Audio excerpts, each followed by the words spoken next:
If you watch the news or you turn on any form of social media, you would think there was some sort of race war taking place. This is because social media is full of these hype beasts that make things seem way more dramatic than what they actually are, because that's what gets the clicks and the retweets. Now, nowadays, people are more connected than ever. The positive is that we have been able to connect with people like across the world that we never would have even known existed. Brought us closer together. But the negative is in the fact that false information spreads so quickly and people are attracted to the negative forms of news. And this in itself has created a new victim culture over the last few years, in which people are now going out of their way to present themselves as victims. So when it comes to race, the narrative is somehow that whites are out to get black people and they're the cause of their suffering, and vice versa. Granted, we currently live in the most peaceful time in human history, and there's no place in the world that has as many ethnic groups and cultures that are at peace like they do in America. But with all of these isolated events that get dramatized, people seemingly ignore their everyday interactions with people of different races and backgrounds.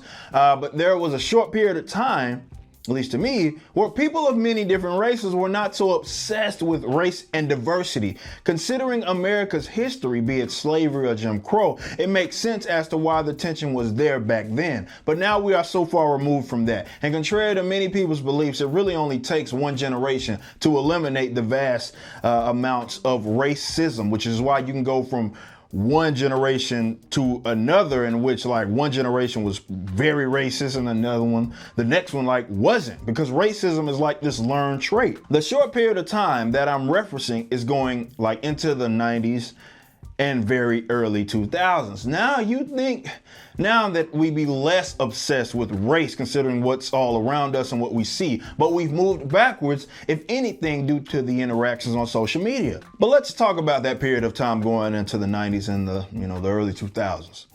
This does not mean that there weren't people that were obsessed with race back then. I'm sure there was. It certainly doesn't mean that there weren't acts of racism. I know there was. I'm saying that people weren't as obsessed as they are now. I remember kicking it with white kids. Hell, one of my closest friends when I was really young was this white kid who I knew because we went to we lived in different areas, but we went to the same daycare. You see, kids don't give a crap about any of that. It isn't until they see it and hear it from their parents, more media in our day and age, and they overemphasize race. That's when they learn about that. They'll play with anybody that they have any chemistry with when they are younger. Just go look at your local playground. But for sure, go look at the media that we consumed during that period of time, where nobody really cared about specific diversity efforts. They just wanted good material. Whether the cast was diverse or not didn't matter. There were shows that had black leads or white leads or were predominantly white or black. But people of all races enjoyed that material. I'm talking going into In Living Color, and then you had Martin, Fresh Prince, Steve Harvey Show, Sister, Hanging with Mr. Cooper, Malcolm and Eddie, The Parkers, Living Single, The Bernie Mac Show, The Wayans Bros, Parenthood, One-on-One, Girlfriends, My Wife and Kids, and shows that carried from the 80s like Family Matters. Now, I'm not saying that these audiences didn't have predominantly black watchers. I'm saying that whites and Latinos, they also enjoyed the hell out of these shows. Nobody was calling for more diversity, though a lot of these shows did not have any diversity. Same can be said for shows like Friends or Home Improvement or Seinfeld, Will and Grace, Married with Children, Everybody Loves Raymond, Third Rock from the Sun, Frasier, Sex and the City. The list goes on of these predominantly white shows that I know a lot of black folks and other races, they got something out of it. They could enjoy them.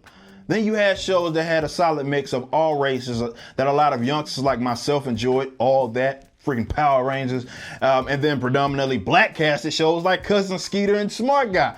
And then there were shows I could rock with that had predominantly white cast, like Boy Meets World and friggin' Even Stevens, man. I don't remember anybody bitching and complaining about lack of diversity, though so many different races enjoyed these shows, regardless of the makeup. Hell, even with the cartoons, I could get down with the PJs, C-Bear and Jamal, Proud Family, Wayne Head. And though it wasn't exclusively black, it was black fronted. Static Shock. I know a lot of white folks like Static Shock, but I wasn't crying, certainly, because the Wild Thornberrys wasn't diverse, or Susie was the only black Rugrat, and hell, she was a side character. I'm not saying that racism didn't exist, nor am I saying that these shows are like the only example as to, how people didn't obsess over racism.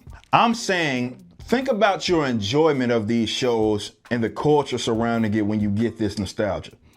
If you're young like me, remember being a kid, watching Wild and Crazy Kids, Figure It Out, or Legends of, the Hidden Temple. You see black and white families, you see black and white youngsters enjoying this, and it was all good, man. I haven't even gotten to the movies, bro. Now, fast forward to what we have now, and people act like we are at each other's necks. It was not this aggressive. People bitching about lack of diversity, and comedians can't even tell damn jokes anymore without offending a certain demographic. But the 90s and the early 2000s seemed to be more of a time where folks got together and it wasn't as much tension. I'm not saying it was no tension, it just wasn't as much as it is now. The funny thing is, those writers used to also address like racial issues in those shows, but the writing wasn't as lazy. Now folks are too on the nose, and all this tokenizing is taking place because writers aren't creative enough to make original content.